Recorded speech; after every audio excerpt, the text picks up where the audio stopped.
LPG গ্রাহকদের জন্য বড় পরিবর্তন।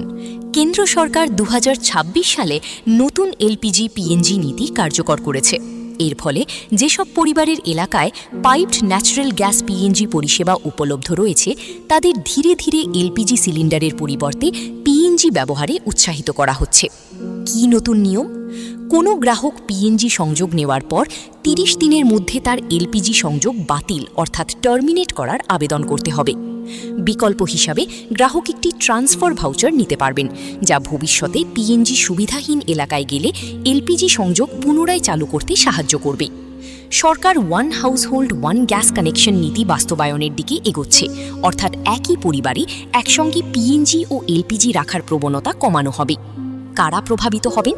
যেসব পরিবারের এলাকায় পিএনজি অবকাঠামো ইতিমধ্যেই রয়েছে এবং যারা এখনও এলপিজি ব্যবহার করছেন তাদের পিএনজিতে স্থানান্তরের জন্য নোটিশ দেওয়া হয়েছে। নির্ধারিত সময়সীমার মধ্যে পরিবর্তন না করলে এলপিজি সরবরাহ স্থগিত হওয়ার সম্ভাবনা রয়েছে। এলপিজি গ্রাহকদের জন্য আরও কিছু গুরুত্বপূর্ণ নিয়ম। এলপিজি ডেলিভারির সময় ওটিপি যাচাই বাধ্যতামূলক। পিএমইউওয়াই সুবিধাভোগীদের কেওয়াইসি বা আধার যাচাইকরণ সম্পূর্ণ করতে হবে। শহরাঞ্চলে এলপিজি রিফিলের মধ্যে ন্যূনতম ২৫ দিন এবং গ্রামাঞ্চলে ৪৫ দিনের ব্যবধান বজায় রাখতে হবে। সরকারের বক্তব্য, সরকারের মতে এই পদক্ষেপের উদ্দেশ্য হল এলপিজির অপচয় ও কালোবাজারি রোধ করা, পিএনজি ব্যবহারের প্রসার ঘটানো এবং যেসব এলাকায় পিএনজি নেই সেখানে এলপিজি সরবরাহ নিশ্চিত করা।